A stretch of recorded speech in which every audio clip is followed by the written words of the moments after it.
In today's video, I want you to understand the difference between a C of O and a governor's consent. So let me clear something that confused a lot of investors. You hear people say this land has a C of O and others say this land has a governor's consent, and automatically you assume that one is better than the other. But here is the truth. If you don't understand how these two work, you can still make a costly mistake even with good documents. Because in real estate, the name of the document is not as important as what that document actually protects. And I see that one of the biggest challenge for investors is terminology confusion, because sometimes you're dealing with a legal system that do not actually give you a plain explanation of those names. So what happens when you want to invest? You rely on what you were told. Government has approved it. It has a C of O or it has a governor's consent. So I once spoke with a client based in the US who refused the property just because it does not have a C of O. That was a fair decision though, but the decision had an incomplete understanding about documentation. So let's talk about it. What is a C of O? So a C of O is a legal document that the government gives you that gives you the right to occupy a particular portion of land for 99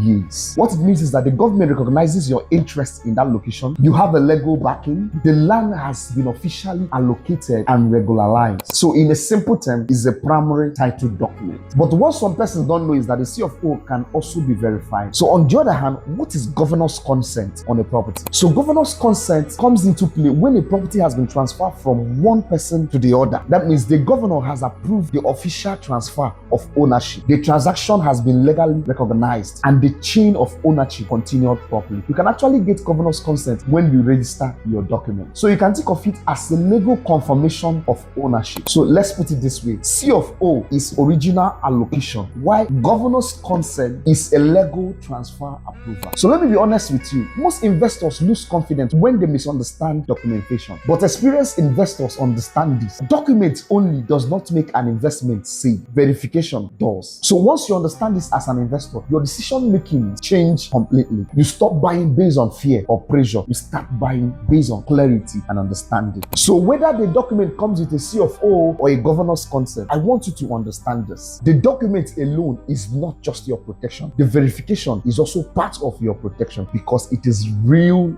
estate, meaning what you understand actually protects you more than what you were shown.